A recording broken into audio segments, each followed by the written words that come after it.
Smart Ahmednagar news.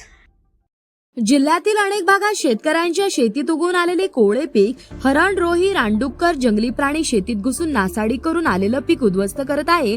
यामुळे शेतकऱ्यांवर मोठे संकट निर्माण झाले आहे। डबल पेरणी करायची परिस्थिती शेतकऱ्यांवर निर्माण झाली आहे। पहिल्याच पेरणीसाठी शेतकऱ्यांनी बँकेचे कर्ज काढून सावकाराजवळून सोनेनाने सोनाराकडे गहाण ठेवून शेतीची पेरणी मशागत केली। आता कास्तकार शेती पेरण्यासाठी पैसे कुठून आणणार? या सरकारने सुद्धा शेतकऱ्यांचे कर्ज माफ केलं नाही। माझ्या शेतकरी राजावर आता आत्महत्या करण्याची परिस्थिती निर्माण झाली।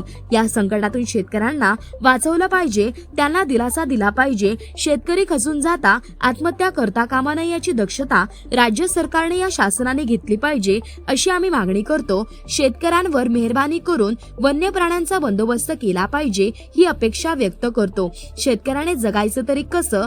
मुख्यमंत्री जवाब दो, वन विभाग जवाब दो। सम्राट अशोक सेना, महाराष्ट्र राज्य, आकाशदादा शिरसाट। ज्या शेतकऱ्यांचं नुकसान झालं असेल त्यांनी संपर्क करावा। माझा मोबाईल नंबर 7666 755 168। जय महाराष्ट्र, जय विदर्भ।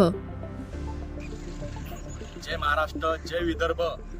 शेतकऱ्यांच्या शेतीत जे आता नवीन उगवलेलं पीक, त्याच्या प्रमाणात या उगवलेल्या पिकाची आज वन्य प्राण्यांमुळे, जंगली जनावरांमुळे अतिशय शेतकऱ्यांचं नुकसान होत आहे।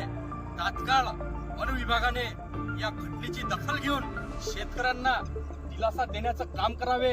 शेतीत आज मोठ्या प्रमाणात सोयाबीन पेरा झाला, शेतीत मोठ्या प्रमाणात मुंगाची पेरणी झाली, उडदाची पेरणी झाली, तुरीची पेरणी झाली, परंतु शेतकऱ्यांच्या शेतीत जंगली जनावरांचा सरासर या ठिकाणी वावर चालला आणि रात्री शेतकऱ्यांना या शेतीत जागरण करावं लागलं।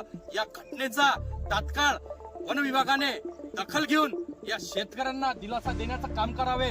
पहिलेच महाराष्ट्रातला शेतकरी हतबल झाला आणि त्याच्यात आता या शेतकऱ्यांना दिवसभर या पावसाळ्यात आता रात्रभर जागरण करावं लागते। अतिशय निंदनीय ही गोष्ट आहे की आताही शेतकऱ्यांच्या शेतीत जंगली जनावरांचा दिवसभर त्रास राहते। रातच्यानं रानडुकर मोठ्या प्रमाणात शेतीत, या शेतकऱ्यांच्या शेतीत घुसून या प्रचंड शेतकऱ्यांनी पेरलेल्या शेतीत अख्खा शेतकऱ्यांचं शेत उद्ध्वस्त करायचं काम या ठिकाणी चालू आहे। आम्ही महाराष्ट्रातील वन विभागाला आवाहन करतो की तात्काळ वन विभागाने याची दखल घेतली पाहिजे आणि शेतकऱ्यांना दिलासा देण्याचं काम केलं पाहिजे। लाज वाटायला पाहिजे मुख्यमंत्र्याला की आजही मुख्यमंत्र्यानं शेतकऱ्यांचं कर्ज माफ केलं नाही। यासाठी या महाराष्ट्राच्या सरकारला याचं उत्तर शेतकऱ्यांनी दिल्याशिवाय राहणार नाही, हा इशारा देतो। प्रचंड मोठ्या प्रमाणात आज बियाणं, रासायनिक खतात भ्रष्टाचार झाला, त्याच्यावर सुद्धा कोणीही बोंबलेले तयार नाही। पालकमंत्री आज अकोल्याचे आकाश पुंडकर आहेत। अकोल्यात मोठ्या प्रमाणात आज अकोला आणि शेगाव मध्ये मोठ्या प्रमाणात शेतकऱ्यांची लूट करायचं काम केलं, पण एक समिती साधी नेमण्याची काम या ठिकाणी पालकमंत्र्यांनी केली नाही। याचा आम्ही धिक्कार करतो आणि महाराष्ट्राच्या कृषी मंत्र्याला आम्ही मागणी करतो की तात्काळ वन विभागाला तुम्ही पत्र द्या आणि रातभर शेतकऱ्याच्या शेतीत हे जंगली जनावर ज्या पद्धतीने उद्ध्वस्त करत आहेत, आलेलं हे अंकुर, आलेलं हे कवळं पीक शेतकऱ्यांच्या शेतीत घुसून जंगली जनावर त्याचं नुकसान करत आहे।